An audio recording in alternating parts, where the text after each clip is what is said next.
Hi everyone, my name is Chris Salter. I'm a project engineer for National Grid Electricity System Operator working on the Distributed Restart project. I'm joined by project lead Pete Chandler to take any questions you may have, so please ask anything throughout. We're really keen to get whatever feedback on our designs you have. We really want to make sure that they're as relevant as possible to as many stakeholders as possible, so we're always keen to get your input. I work for the Organizational Systems and Telecommunications workstream, but I'm going to preface this by flagging that neither Pete nor I are telecommunications experts. So by all means ask these questions, but they'll be looked at by one of my expert colleagues rather than me trying to muddle through them in this presentation. So this won't be news to anyone here, but our electricity network is undergoing a period of absolutely enormous change.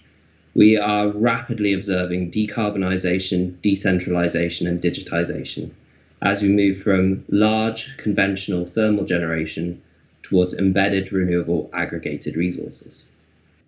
You can see from these graphs the scale of change since 2014 with the continued shrinking pie slice that large generators occupy, and the near disappearance of coal from our generation mix through to 2020. This presents a risk to an essential service for power system restoration, black start. So taking a little bit of a step back, our mission as electricity system operator is to ensure that this transformation is enabled, allowing for carbon-free operation as early as 2025. Put simply, where the market delivers a carbon-free option, we don't want any aspect of operability to be the blocker. This means ensuring end-to-end operations are considered to enable that future energy system to be delivered in the most affordable, reliable and sustainable way possible for consumers. National Grid ESO are working really hard across numerous different projects to try to facilitate this long-term goal, and Distributed Restart is just one of these projects. Distributed Restart is a 3-year partnership between National Grid ESO, Scottish Power Energy Networks and TNEI to deliver a bottom-up restoration service to improve the resilience of our power system, reduce costs to consumers, and reduce the carbon impact of black start resilience. The project's key objectives are to use distribution-connected energy resources to provide an outward energisation service which will complement and integrate with existing black start procedures. The need for this is driven by that wider industry backdrop of decentralisation and decarbonisation, reducing the number of conventional black start providers that are available for procurement. By using DERs, we future-proof our network resilience against this risk, and we expect to bring significant carbon savings and cost savings to the consumer through a reduction in conventional generation warming and an enhanced role for renewables. This project has a really broad and ambitious scope.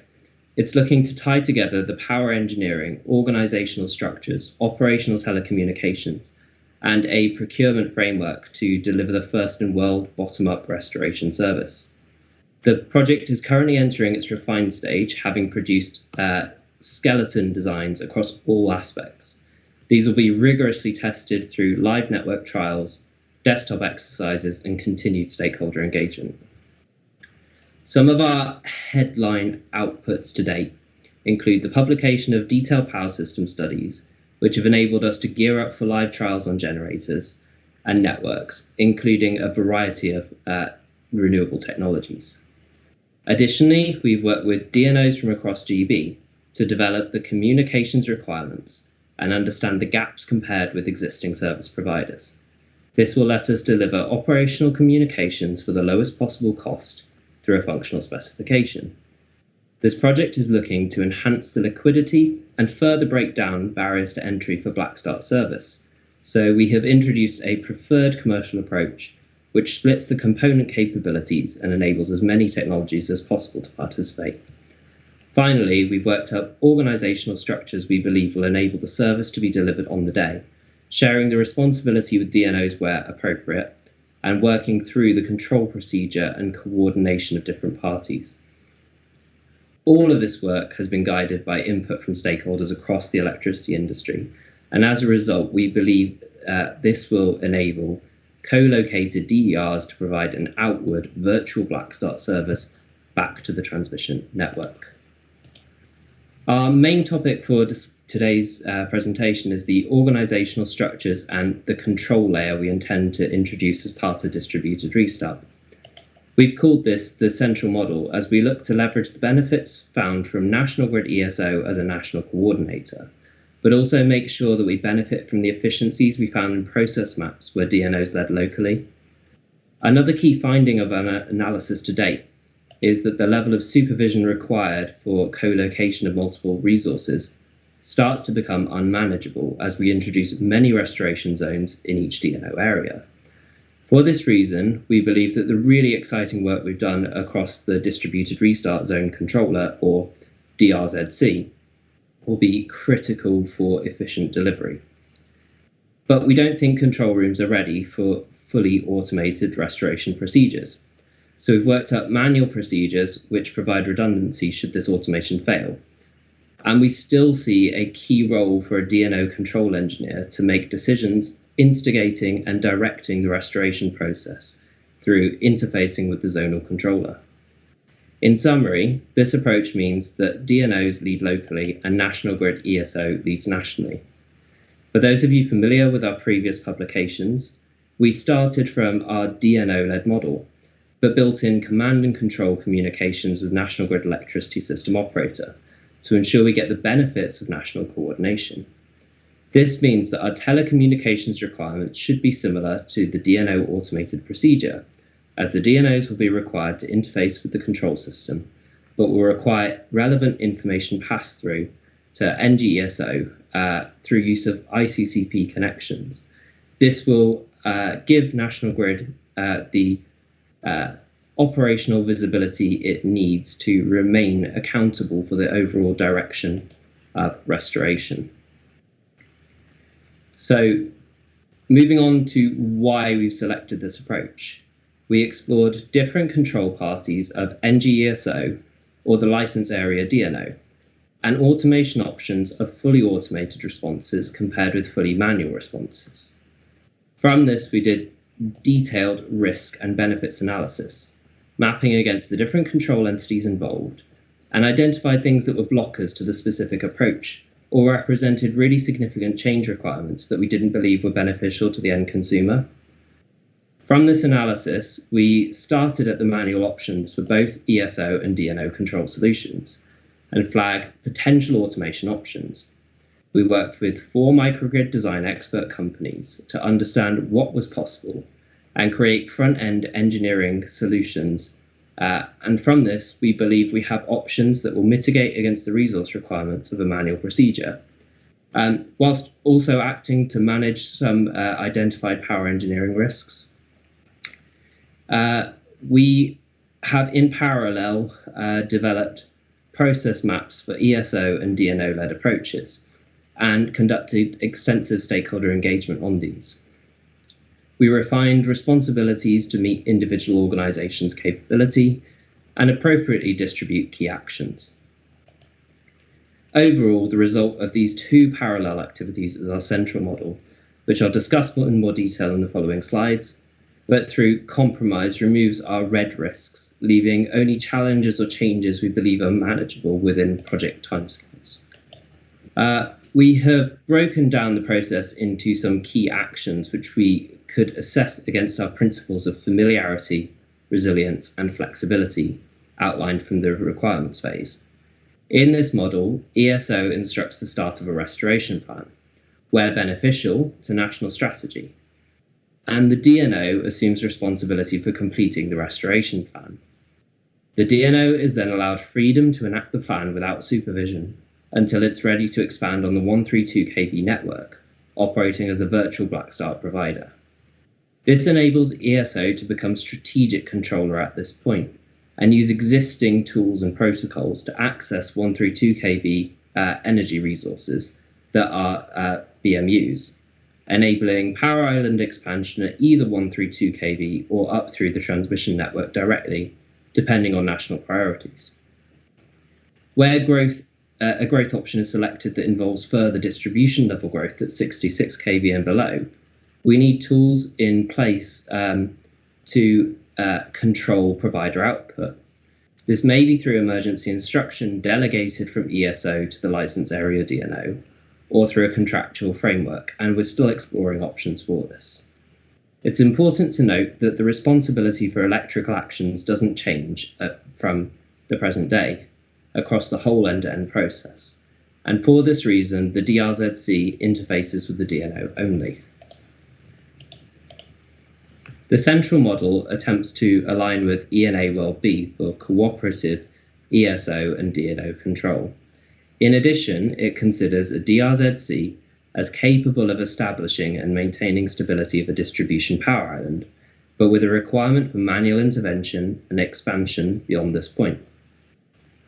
ESO are provided with situational awareness of a power island via an ICCP with appropriate points mapped, but the DNO is responsible for the predefined network area called a restoration zone.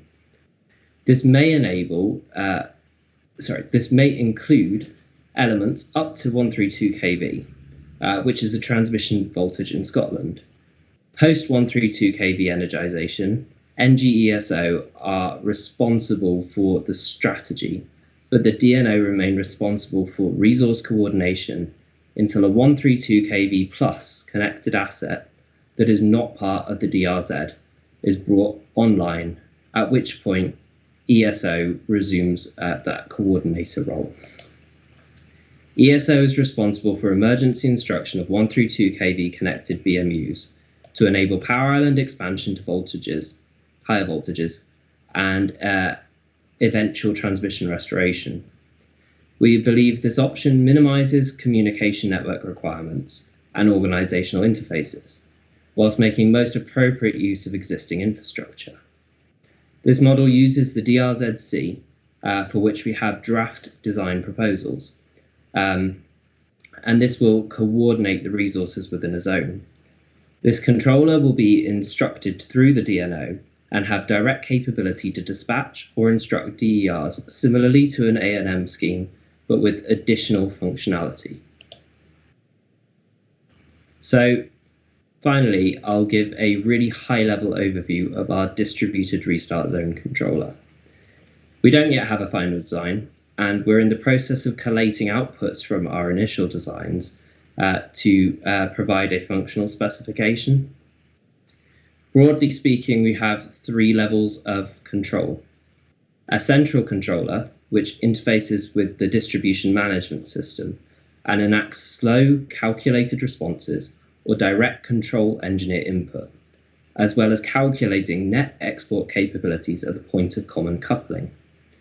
The distributed controller manages fast-acting decision-making capability, but it requires functionality and timelines that existing SCADA comms can't facilitate. It is expected that this controller would take fast balancing actions and instigate load shedding schemes if needed. Finally, the local controller executes very fast-acting response and facilitates additional control or monitoring. This will enable us to maintain sub-second stability of the low inertia, low fault level system. The development options presented mostly rely on extending the distributed energy resource management capability that active network management schemes can already facilitate, but have identified specific communication requirements and control options, which have been fed into our power engineering and telecommunications functional specifications respectively. The next project phase is really about proving that a designs work in practice and using outputs from these demonstrations to refine our procedures and functional specifications, whilst providing a model for future testing and assurance. Excitingly, our live trials are about to begin, with the first live trial scheduled for the end of the month to demonstrate islanded operation at an embedded hydro generator. The first phases of our trials will focus on what it takes to get a DER self-starting and operating mains independently. Later trials will test co-location of DERs and power island growth. The project wants to break down barriers to entry. So rather than dictate technology types, we're breaking everything down into functional requirements to promote competition, reduce costs, and let industry continue to innovate after the project has ended. Our key functional specifications will be published in December, including telecommunications and control requirements, requirements to become a service provider, and requirements for a control platform and automation. We will use desktop exercises in spring next year, alongside real-time digital simulation of our control system, to test the control layer of distributed restart, identifying process efficiencies, acceptable processes to automate, and the individual roles best placed to deliver against specific actions. So thanks for listening. I'll open to any questions, but please feel free to contribute ideas, suggestions or challenges to our design stage outputs, and flag interest in participation in our desktop exercises, so we can do our best to include a wide range of operators from across the industry. Feel free to submit any outstanding questions you have through our project email account shown on screen. So thank you very much for listening.